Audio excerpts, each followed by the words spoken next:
Մարդկանց փրկությունը կասկածի տակ մի դրեք, դու լեզուներով պարգևը չես ընդունում, դու Սուրբ Հոգով մկրտված չես, դու Սուրբ Հոգուն հայհոյում ես եւ այլն եւ այլն։ Արդեն 2 օր է իմ տեսանյութների մեկնաբանության բաժնում հարցակումներ են տեղի ունենում։ Դու Սուրբ Հոգուն չես ընդունում, դու այդքան հոգեվոր հասունություն չունես, որ նման թեմաներից ես խոսում։ Գիտեք, այս ամենը ինչի համար հանրայնացրեցի, որպեսզի ժողովրդին ավելի པարզ լինի եւ չմոլորվեն։ Անընդհատ գալիս են այդ հարցը տալիս են, դու Սուրբ Հոգով աղոթում ես, դու Սուրբ Հոգու լեզուներով խոսում ես։ Ասում եմ, չէ, ժողովուրդ ջան, բացի հայերենից ես ուրիշ ոչ մի երկրի լեզվով չեմ կարում թե աղոթեմ, թե քարոզեմ։ Ասում են, չէ, այդ լեզուները չէ, Սուրբ Հոգու լեզուները անհասկանալի։ Ասում եմ, չէ, ժողովուրդ ջան, նման անհասկանալի լեզուն աստվածաշնչյան չի, որովհետև առաջին անգամ Պենտեկոստեի օրը առաքյալները տարբեր երկրների լեզուներով էին խոսում։ Չէ, դու Սուրբ Հոգի չունես, դու Սուրբ Հոգով մկրտված չես։ Եթե դուք տենց եք մտածում, հենց հիմա աստվածաշնչից մի հատված եմ ընթերցելու, դրանից հետո արդեն մեկնաբանության բաժինները པարզ կլինի, ովքեր են հասկացել, ովքեր չէ։ Կարդում ենք Պողոս առաքյալի առաջին նամակը Կորինթացիներին 12-րդ գլուխ 1-ից 11-րդ խոսքերը։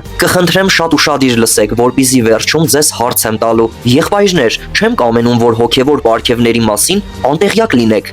Դուք գիտեք, որ երբ հեթանոս էիք, համր կուռքերի մոտ էիք գնում, ասես ինչ-որ մեկի կողմից առաջնորդվելով։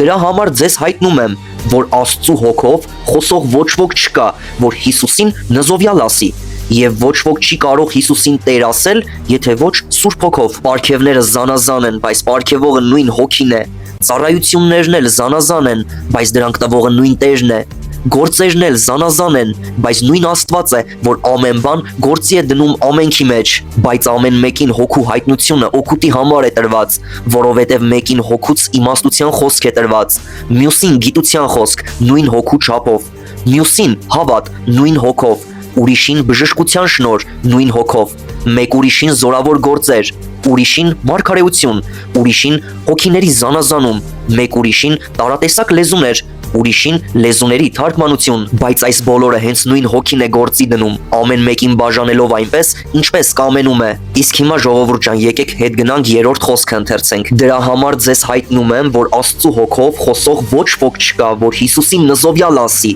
եւ ոչ ոք չի կարող Հիսուսին Տեր ասել, եթե ոչ Սուրբ Հոգով։ Հիմա տվյալ մարդկանց հարց եմ տալիս։ Այդ ոնց եղավ, որ 3-րդ խոսքը ասում է հետեւյալը. դրա համար ձեզ հայտնում եմ, որ Աստծու հոգով խոսող ոչ ոք չկա, որ Հիսուսին նզովյալ ասի։ Կներեք, բայց նոր կտակարանում որտեղ ենք տեսնում, որ Աստծու հոգով լցված ինչ-որ մեկը չհավատար Հիսուս Քրիստոսին։ 3-րդ համարի նույն խոսքի մեջ շարունակում է. եւ ոչ ոք չի կարող Հիսուսին Տեր ասել, եթե ոչ Սուրբ Հոգով։ Փաստորեն ձեր հասկացածով այնա դուրս գալիս, որ ովքեր որ լեզուների պարգև չունեն, Սուրբ Հոգի չունեն։ Կներեք, բայց եթե մենք Քրիստոսին Տեր ու Փրկիչ չդավանեինք Սուրբ Հոգով լցված, մենք հիմա ավետարանը չէինք քարոզի։ Եթե մենք Սուրբ Հոգի չունենայինք, մենք չէինք կարող Քրիստոսին Տեր ընդունել, որովհետև Սուրբ Հոգին է վկայում Տիրոջը։ Իսկ Սուրբ Հոգու վկայած Քրիստոսին չհավատացողները Սուրբ Հոգու դեմ են հայհոյում։ Այսինքն Սուրբ Հոգու վկայությունը չեն ընդունում։ Իսկ մենք Սուրբ Հոգով լցված ընդունում ենք Քրիստոսին եւ քարոզում ենք Քրիստոս։ Եվ վերջում ձեզ համար նորից 3-րդ համարը կընթերցեմ, որպեսզի ավելի հասկանալի լինի։ Դրա համար ձեզ հայտնում եմ, որ Աստծու հոգով խոսող ոչ ոք չկա,